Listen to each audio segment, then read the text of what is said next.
Choice உங்களை அன்போட வரவேற்கிறது. இப்ப பார்க்க போறது வந்து பார்த்தீங்கன்னா, இதுக்கு முன்னாடி யார பார்த்திருந்தோம்னா, உவேசா அவர பத்தி பார்த்திருந்தோம். உவேசா பார்க்கும்போது மீனாட்சி சுந்தரனார் யாருன்னு பார்த்திருந்தோம். ஏன்னா, அவருடைய ஆசிரியர். அவருடைய பெயர் தான் இவருக்கு வச்சிருப்பாங்க. ஏன்னா, இவங்க அப்பா வந்து தமிழ்ல ரொம்ப பயங்கர இன்ட்ரெஸ்ட்டா இருப்பாரு. அப்படிங்கிற போது அந்த தமிழ் பற்றின் காரணமாக இவங்க அப்பா இவருக்கு அந்த பேரை வச்சிருப்பாரு. பொன்னுசாமி. ரைட்டா? ஸோ மீனாட்சி சுந்தரம். இவருக்கான ஷார்ட்கட் கோடு என்னன்னா, ஒரு தோப்புல ஏன்னா ஷார்ட்கட் கோடு தெரிஞ்சுக்காங்க. ஏற்கனவே ஃபர்ஸ்ட் வீடியோல ஷார்ட்கட் கோடு என்ன சொல்லியிருந்தேன்னா, தாத்தாங்கிற வார்த்தையும் 6ங்கிற நம்பரை வச்சுன்னா அந்த உவேசாவே முடிஞ்சிடும். அதே மாதிரி இவருக்கான ஷார்ட்கட் கோடுன்னா, ஒரு தமிழ் வாத்தியார், ஒரு வைஸ் சான்சலர், அந்த யூனிவர்சிட்டியில ஃபுல்லா வேலை பார்த்துட்டு, கல்லூரி பேராசிரியரா, வாத்தியாரா, பேராசிரியரா வேலை பார்த்துட்டு, ரிட்டையர்ட் ஆயிட்டு ஒரு தோப்புல வேலை பார்த்தாருன்னா, தோப்பு. தேப்போங்கிறத தோப்புன்னு வச்சுக்காங்க. ஒரு தோப்புல வேலை பார்த்தா, அவருடைய பிஹேவியர் எப்படி இருக்கும்? ஒரு தோப்புல வேலை பார்க்குறவங்க, "எப்பா இங்க வாப்பா, வெயில் அடிக்குதுனாலும்" கரெக்டா வெயில் அடிச்சாலும் வரி கட்டிடுவாரு. அதான் காணல் வரி. "எப்பா அந்த காப்பியை குடிச்சிட்டு வேலை வருப்பா, குடிமக்கள் காப்பியை." அந்த வார்த்தை வரும். நீங்க பாருங்க, அந்த தோப்புல வேலை பார்த்தா, "ஏய் சமணங்கள் போட்டு உட்காந்து சாப்பிடு, குத்த வச்சு சாப்பிடுற." சமணம்னு ஒரு வார்த்தை வரும். அந்த தோப்புல நடக்கிற விஷயம் தான். நடமாடும் ஒரு பல்கலைக்கழகம் சொல்லியிருக்காங்க. தோப்புல அங்கிட்டு நடந்துகிட்டே இருப்பார். அதுக்கப்புறம் ஒரு வெளிநாடு பேர் வரும். என்னமோ நெதர்லாந்தா, தாய்லாந்தா ஒரு பேர் வரும். வெளிநாட்டுக்கு எக்ஸ்போர்ட் பண்ணுவாரு. தேங்காவை நிறைய எக்ஸ்போர்ட். அப்ப அந்த தோப்புங்கிற மைண்ட் செட்டை வச்சுட்டீங்கன்னா, உங்களுக்கு ரொம்ப ஈஸியா முடிஞ்சிருவாரு. பார்த்துருவோமா? பாருங்க 1901 டு 1980 அங்கேயே தோப்பு கான்செப்ட் ஒர்க் அவுட் ஆயிரும். சொல்லுவாங்க, "ஏய் நான்லாம் மொத உழைக்க ஆரம்பிச்சு இன்னைக்கு 80 வருஷம் ஆயிப்போச்சு. இன்னைக்கு தோட்டத்தை பார்த்துக்கிட்டு இருக்கேன். தென்னை மரம் பாரு எப்படி இருக்கு." 1வது வருஷத்துல ஆரம்பிச்சு 80 வயசு வரைக்கும் தோட்டத்துல வேலை பார்த்துட்டு இருந்திருக்காரு. 1 டு 80. அப்போ உங்களுக்கு இயர் வந்து ஈஸியா இருக்கும் உங்களுக்கு. அதுக்காக தான். இப்ப அவருக்கு எப்படி இயர் ஞாபகம் இருக்கு? 55 டு 42 உவேசாக்கு அது மாதிரி. அப்ப 1901ல இருந்து 80. பெருசா தேதி ஒண்ணும் பெருசா வேண்டியதில்ல. பட் பொதுவா 1 டு 80 இயர் கூட பாருங்கவேன். அப்படினாலும் 8, 1 ஈஸியா தான் இருக்கும். இந்த 1 இங்க இருக்கு, இந்த 8 இங்க இருக்கு. அவ்வளவுதான். Right, okay. இவர் வந்து பாத்தீங்கன்னா, மீனாட்சி சுந்தரனார்னு சொல்றோம்ல. தென்பட்டினம், என்ன பட்டினம்? தென்பட்டினம் பொன்னுசாமி மீனாட்சி சுந்தரனார். ரைட்டா? உங்களுக்கு அப்படிதான் இதோடைய பெயர் வருது. பொன்னுசாமி கிராமணி, அவங்களுடைய பெற்றோர் வந்து பொன்னுசாமி. பொண்ணு ஐயா, தமிழ் படியா, நல்ல பேராசிரியர் ஐயா, நடமாடும் பல்கலைக்கழகமா இருக்கணும்யா, வேற லெவல்ல நீ இது பண்ணணும்யா அப்படிங்கிற மாதிரி வளர்த்துருக்காங்க. சிந்தாரிப்பேட்டை, சென்னை. அப்ப தோட்டத்துல ஏதாவது தேங்காய் சமந்துட்டு போது, சிந்தாம கொண்டு போனோம்யா அப்படின்னு சொல்லுவாரு இவர். ஏன்னா சிந்தாரிப்பேட்டை சென்னையை சேர்ந்தவர். 1920ல பிஏ பார்த்தீங்கன்னா பச்சையப்பன் கல்லூரி ஸ்டூடெண்ட். இவர் பச்சையப்பன் காலேஜில் தான் ஒரு பிஏ வந்து படிச்சிருக்காரு 1920. Right, okay. காலேஜ் படிச்சாரு. அப்புறம் 22ல பிஎல் முடிச்சுட்டு அப்புறம் சென்னை உயர்நீதிமன்றத்திலே வழக்கறிஞர் ஆயிட்டார். 1, 2, 3ன்னா அப்படியே வழக்கறிஞர் ஆயிட்டார்.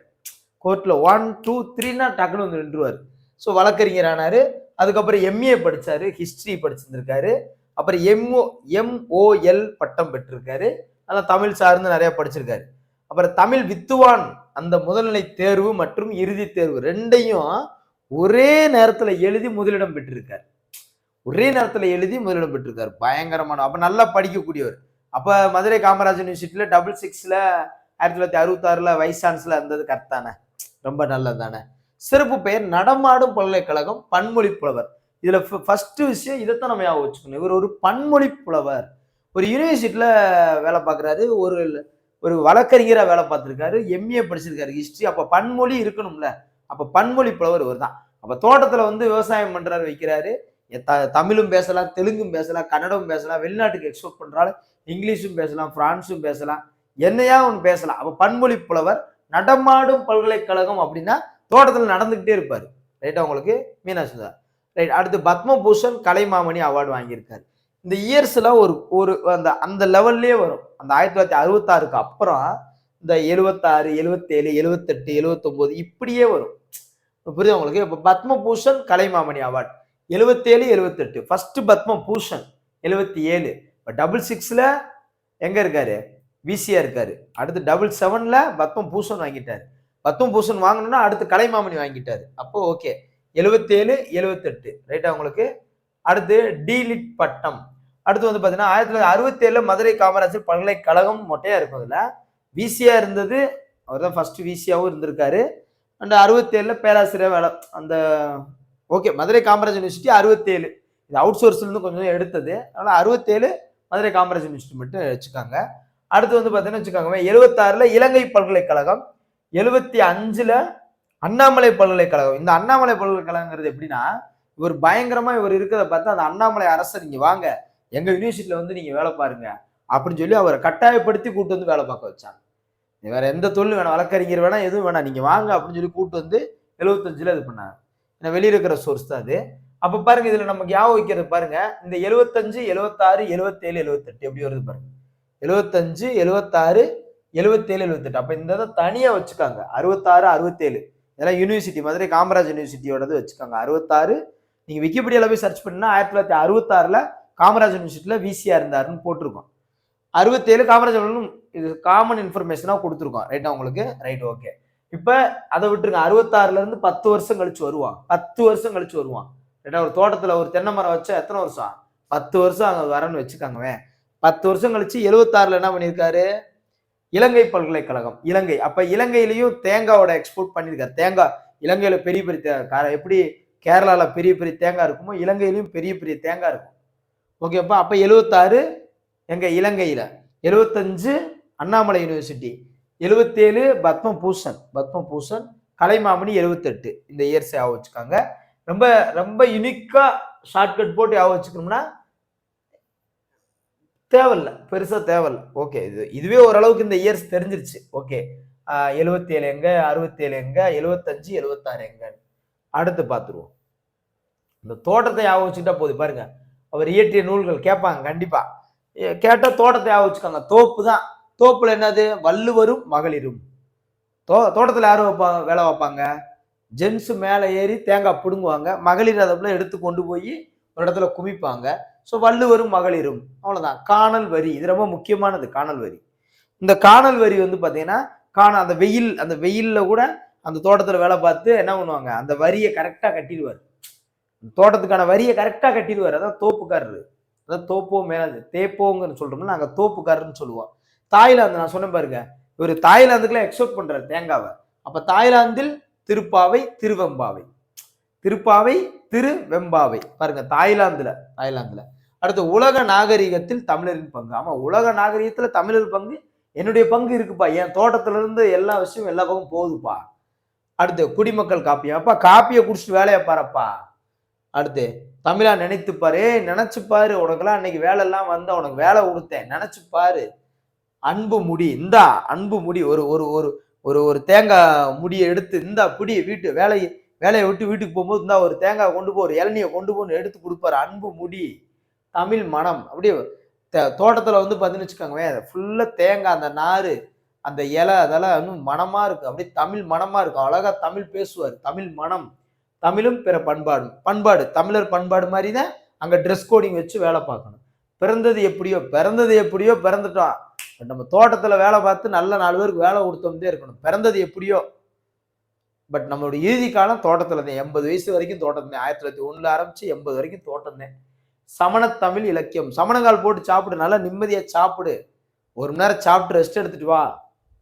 குசேலர், குஷியா வேலை பாருங்க. குசேலர் எப்படி குஷியா? இப்ப நீங்க குசேலர்னா, இந்த குசேலர்னு ரஜினி ஒரு படம் வந்திருக்கும். அது ஷூட்டிங்கே ஒரு தோட்டத்துல தான் நடக்கும். தோட்டத்துல தென்னை மரம், அந்த தோட்டத்துல தான் அவரை பார்க்கறதுக்கு பயமா, தோட்டம்னு ஞாபகம் வச்சுக்காங்க. குசேலர். பணிகள். பாண்டிச்சேரி பள்ளியை நிறுவியவர். பாண்டிச்சேரியில சுதந்திரம் வாங்கி, இங்க நம்ம சுதந்திரம் வாங்கி கொடியேற்றிட்டு இருக்கோம், அவர் பாண்டிச்சேரியில ஸ்கூல் தொடங்கிட்டாரு. அடுத்து 1, 2, 3 நான் சொன்னல, சென்னை உயர்நீதிமன்றத்துல 1, 2, 3 ஓடி போயிட்டாரு. நாட்டு விடுதலைக்காக போராடி 1944 ரொம்ப முக்கியமான கொஸ்டின் சொல்றாங்க.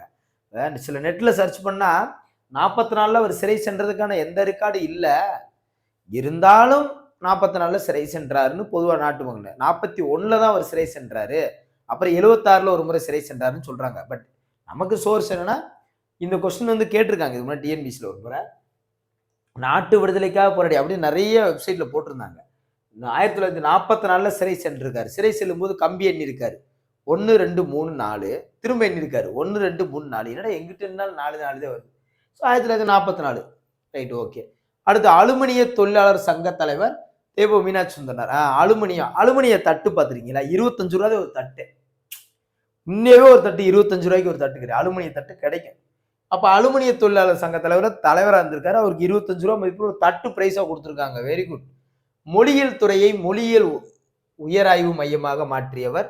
நல்ல ஆராய்ச்சி பண்ணக்கூடிய திராவிடம் சார்ந்து திராவிட மொழி இந்த ஒரு கொஸ்டின் ஓல்டு கொஸ்டின் கேட்டிருப்பாங்க. நல்லா ஆராய்ச்சி பண்ணக்கூடியவர். தோட்டத்துல இருந்தோம்னா ஆராய்ச்சி பண்ணிட்டே இருப்போம். எதுக்கு தேங்காய் மேலே ஏறி பிடுங்குறாங்க? ஒரு மிஷின் மாதிரி கண்டுபிடிக்க கூடாதா? எதுக்கு தேங்காய் சமக்கிறாங்க? அதுக்கு ஒரு வண்டி கண்டுபிடிக்க கூடாதா? ஆராய்ச்சி பண்ணிட்டே இருக்கக்கூடிய அந்த மாதிரி சிகாகோ பல்கலைக்கழகம். நாங்கள் தாய்லாந்துக்கு மட்டும் எக்ஸ்போர்ட் பண்ண மாட்டோம், சிகாகோக்கு எக்ஸ்போர்ட் பண்ணுவோம். இப்போ யூனிவர்சிட்டினாலே மதுரை காமராஜ் யூனிவர்சிட்டி தொட்டாரு, அண்ணாமலை யூனிவர்சிட்டி தொட்டாரு. அப்போ சிகாகோ யூனிவர்சிட்டியும் பார்க்கணும்ல. 61 யூஎஸ் போகிறவங்கலாம் பார்த்தீங்கன்னு வச்சுக்காங்க, நான் யூனிவர்சிட்டி வரைக்கும் போயிட்டு சிகாகோ போயிட்டு இருந்தேன். ஒருத்தர் தான் போக முடியும், சும்மா நிறைய பேர்லாம் போக முடியாது. அது சிகாகோ பல்கலைக்கழகத்தில் தமிழ் பேராசிரியராக பணியாற்றிருக்கார். ஒருத்தராக போய் யூனிவர்சிட்டியில் அமெரிக்காவில் இதே யூனிவர்சிட்டியில் எங்கள் சேர்மன், நான் காலேஜ் வேலை பார்க்குறேன்ல, எங்கள் சேர்மன் இதே இங்கே சிகாகோவில் தான் தமிழ் சங்கமே ஆரம்பித்தார். சுப்பிரமணிய சார் எங்கள் சேர்மன் சார். ஸோ அந்த சிகாகோ யூனிவர்சிட்டியில் போய் ஒரு தமிழ் பேராசிரியர் வேலை பார்த்துருக்காரு 1961. அப்போ கண்டிப்பாக எங்கள் சேர்மனுக்கு ஒரு கண்டிப்பாக தெரிஞ்சிருக்கும். ஆனால் எங்கள் சேர்மன் இப்போ இல்லை, கேட்க முடியாது, பரவாயில்ல. 44 to 46 அண்ணாமலை பல்கலைக்கழக தமிழ் பேராசிரியராகவும் வேலை பார்த்துருக்காரு. அதான் சொன்னால அண்ணாமலை அரசர் கூட்டு வந்து, எப்பா நீ வந்து நிறைய போராடுற, தமிழ் பற்றா இருக்கு, நீ வேலையை பார்ப்பான். அதனால தான் சொன்னேன் 44 சிறை சென்றான்னு இருக்கும், 44 இங்கே வந்தாருன்னு இருக்கும். ரைட்டாப்பா. 58 துறை தலைவர். அதான் பேராசிரியர் வேலை பார்த்து அப்படியே ப்ரொமோஷன்ல துறை தலைவர் ஆயிருக்காரு. 73 74களில் திருவேங்கடவன் பல்கலைக்கழக திராவிட மொழியில் சிறப்பாய்வாளராக பணியாற்றினார். இந்த கொஸ்டின் கேட்டிருக்காங்க. திராவிட மொழியில சிறப்பாய்வாளர் அவர். உண்மையாவே நிறைய வந்து பாருங்க, இறுதி காலகட்டம் அவர் 80னா 6 வருஷத்துக்கு கொஞ்சம் முன்னாடி 74 இறுதி காலகட்டத்தில் இந்த இது பண்ணியிருக்காரு. அப்ப அவர் இறக்குறதுக்கு 3 வருஷத்துக்கு முன்னாடி தான் பத்மபூஷன் வாங்கியிருக்காரு. அவர் இறக்குறதுக்கு 2 வருஷத்துக்கு முன்னாடி தான் கலைமாமணி வாங்கியிருக்காரு. இப்படி ஞாபகம் வச்சுட்டா இன்னும் ஈஸி தான் உங்களுக்கு. நான் சொன்னேன்ல ஃபர்ஸ்ட் டைம் ஞாபகம் வச்சல. வெடி பெரியாருக்கு நம்ம சொல்லுவோம் சாகிறதுக்கு 3 வருஷத்துக்கு முன்னாடி யுனெஸ்கோ, செத்த 5 வருஷம் முன்னாடி அஞ்சல் தலை. அப்படின்னா என்னது? சாகிறதுக்கு 3 வருஷத்துக்கு முன்னாடி யுனெஸ்கோனா 70ல் யுனெஸ்கோ வாங்கியிருப்பாரு, 73ல் இறந்தாரு. செத்த 5 வருஷம் கழிச்சு அஞ்சல் தலைனா 78ல் அஞ்சல் தலை இருப்பாங்க. அந்த மாதிரி தான் இதுவும். 80னா 3 வருஷத்துக்கு முன்னாடி கலைமாமணி, 3 வருஷத்துக்கு முன்னாடி பத்மபூஷன், 2 வருஷத்துக்கு முன்னாடி கலைமாமணி. அப்படியாக வச்சுட்டா இன்னும் அந்த 80 தான் முக்கியம். தோட்டத்தில் 80 வயசு வரைக்கும் வேலை பார்த்தாரப்பா. இப்போ தோட்டம் ஞாபகம் இருக்கா? இப்போ குசேலர் யோசிச்சு பாருங்க, டக்குன்னு உங்களுக்கு ஞாபகம் வரும். அன்பு முடி அப்படியா வரும், தாய்லாந்துனா அப்படியா வந்துடும். புரியுதா உங்களுக்கு? Right, okay. அடுத்து அனைத்து இந்திய பல்கலைக்கழகத்தை தமிழாசிரியர் பண்றேன். அனைத்து இந்திய பல்கலைக்கழகம் சிகாகோலாம் போயிட்டு இருந்திருக்காரு. எல்லா இந்திய இப்போ தோட்டம் வச்சுக்க என்ன பண்ணுவாங்க, அந்த தோட்டம் சார்ந்து சங்கம் உருவாக்குவாங்க. பார்த்துருக்கீங்களா? தென்னந்தோப்புக்காரவங்கலாம் தென்னை விவசாயிகள் சங்கம்னு வைப்பாங்க. இந்த தோட்டமா இருக்கிறவங்க பக்கம் தெரியும். அந்த மாதிரி தான் இவர் என்ன, அனைத்து இந்திய பல்கலைக்கழக தமிழாசிரியர் மன்றத்தை தொடங்கியவரும் இந்த மீனாட்சி சுந்தரனார் அவர் தான். தமிழ் மொழியியல் கழகத்தின் முதல் தலைவர்.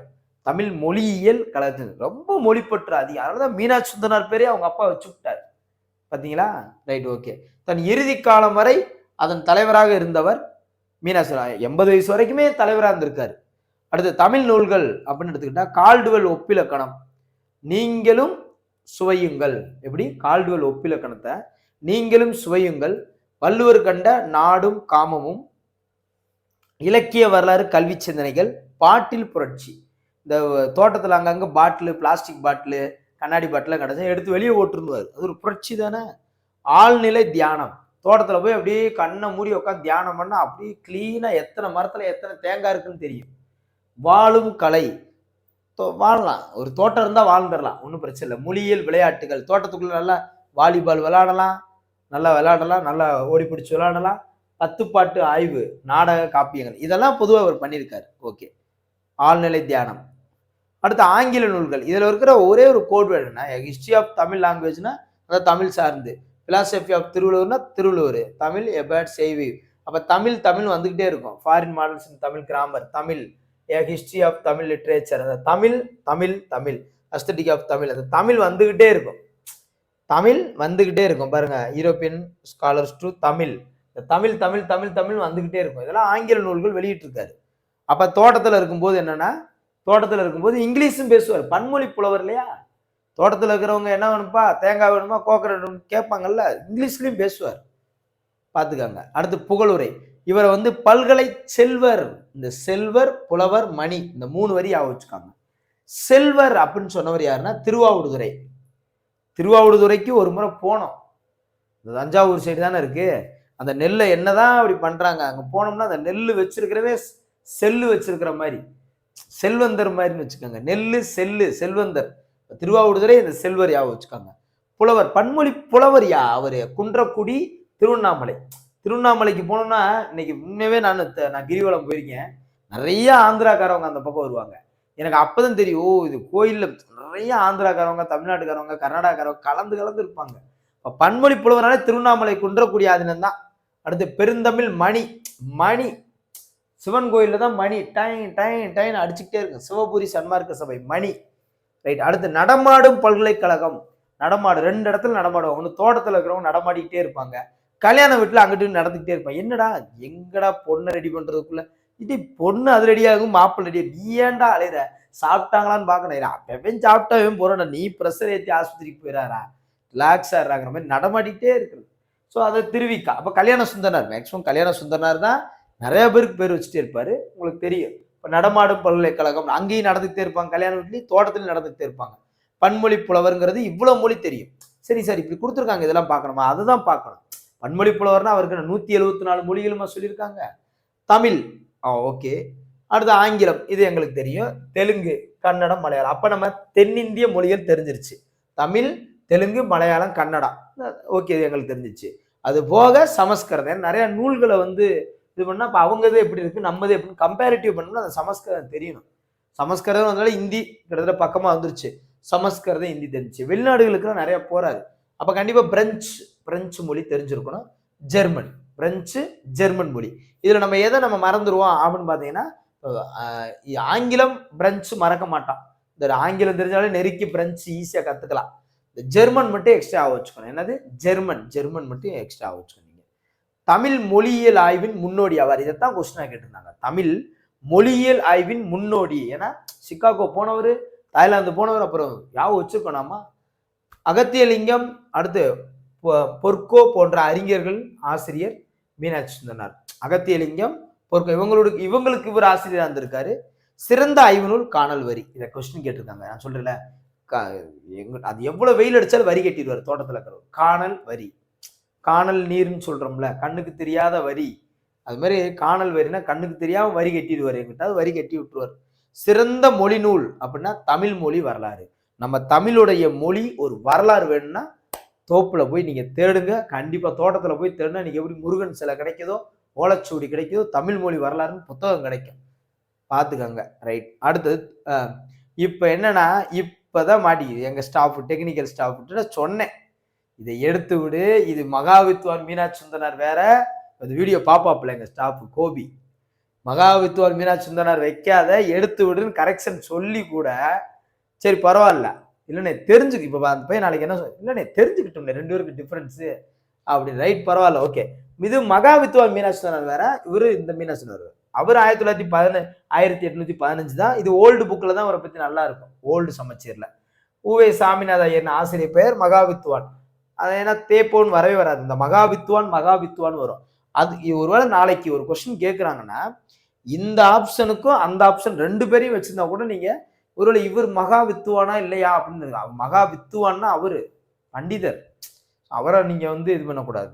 மகாவித்வான் அது நோய்க்கு மருந்து இலக்கியம் என்று கூறியவர் மீனாட்சி சுந்தரனார் தான். சாக போகும்போது கூட, என்னங்க இப்படி இருக்கீங்க, புத்தகம் படிச்சுக்கிட்டு இருக்கீங்களேங்க, எனக்கு நோய்க்கு மருந்து இலக்கியம்.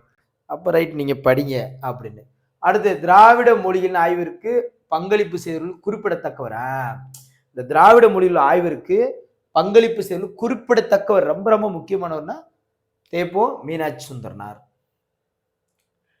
பக்தி சுவை நனி சொட்ட சொட்ட பாடிய கைவளவென சேக்கிலார் பெருமானை போலது மகாவித்வான் மீனாட்சி சுந்தரனார். அவ்வளவுதான், சூப்பர். அடுத்து தேப்போ மீனாட்சி சுந்தரனாரின் காணல் வரி, புது வகையான ஆராய்ச்சி நூல். இந்த காணல் வரி, இந்த வார்த்தை பாத்தீங்களா, காணல் வரி இப்பதான் பார்த்தோம். சிலப்பதிகார காப்பியத்தை காணல் வரி என்னும் பகுதியை மையமாக இயக்கி செல்வது என்னும் கொள்கை இதன் மூலம் நிலைநாட்டினார். இரண்டும் சரி, ஓகே, ரொம்ப சந்தோஷம். அடுத்து குடிமக்கள் காப்பியை குடிச்சிட்டு வேலையை பாருங்கப்பா. இப்ப இது வந்துச்சா, தமிழர் திருமணம், கல்யாணம் பண்ணி தோப்புல கல்யாணம் பண்ணி வச்சுட்டு இருந்தாரா, தமிழ் காதல், தோட்டத்துல எதுவும் அப்படி அதெல்லாம் எதுவும் இல்லை, வீரச்சுவை எதுவும் அதெல்லாம் இல்லை. குடிமக்கள் காப்பியை குடிச்சுட்டு வேலையை பாருங்கப்பான்னு சொன்னோம்ல, வேலை முடிஞ்சு வச்சு. ஸோ அவ்வளோதான். ரைட்டாப்பா, இது தேப்போ மீனாட்சி சுந்தரனார். ரைட்டா, 20 அறிஞர்களையும் நல்லா தெரிஞ்சு வச்சுக்காங்க. கொஞ்சமா தெரிஞ்சு வச்சுட்டாலும் நல்லா தெரிஞ்சு வச்சுக்கணும். நிறைய தேடுறேன் படிக்காம இருந்து காலத்தை வீழ்த்துறதை விட நச்சுன்னு படிச்சிட்டோம். அவ்வளோதான். இப்போ மீனாட்சி சுந்தரம் மைண்ட் செட் ஆயிருச்சு சார் எங்களுக்கு. இனி பாருங்க ஏதாவது ஒரு பாயிண்ட் எக்ஸ்ட்ரா நீங்க சொல்லுவீங்க ஷார்ட்ஸ்ல. நாங்க அதையும் ஆட் பண்ணிக்கிறோம்னு நீங்க சொல்லுவீங்க. So thank you to all. Thank you.